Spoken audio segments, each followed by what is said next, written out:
Құрақ бұл қазақтың ұлттық қол өнері, яғни мата қиықтарынан құрастырып тігілетін бұйым.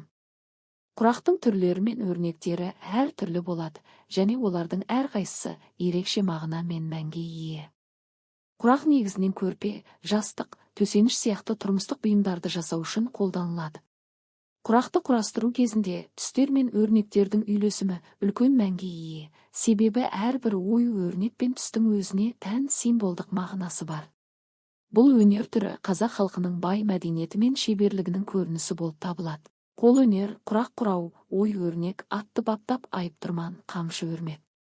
Салт дәстүрі ешкімге ұқсамаған, қазақта қол өнерден кереметті, оюлап шығарған сырмақ пен текеметті. Қандай шебер қазақ қыздары құрақты, оюларды дөңгелетті. Ғасырлар бойы уақыт елегінен өтіп ұрпақтан ұрпаққа жеткен ұлттық қолөнер бабалардан қалған мәдени мұрамыздың ең асыл құнды қазынасының бірі. Ол келер ұрпақ тәрбиесінде баланың ой санасына жаңа заман талаптармен үндесе тарап ақыл-ойдасқарға, қиялды-қияға жетелейтін киелі мұра. Құрақ құрау бұл нағыз өнер, мата қалдықтарын үнемдеп тігудің ерекше түрі.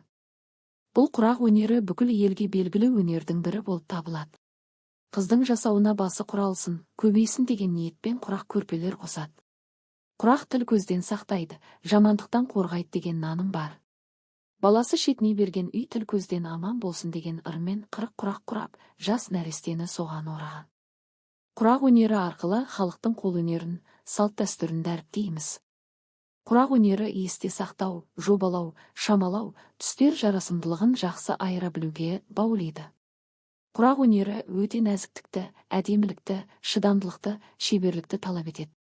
Адамдар молшылықты дарияға, теңізге, бәйтерекке теңесе, осының барлығы қазақтың қол өнері құрақта көрініс табады. Қазақтың наным сенімдеріне сәйкес, құрақ көрпе көзден сақтайды деп есептеледі. Құрақ көрпе түрлі түсті маталардан құрастырылып жасалады, сондықтан ол назарды өзіне аударып, жаман көзден сақтайды деп сенеді. Бұл наным қазақ халқының дәстүрі мен мәдениетінің бір бөлігі болып табылады.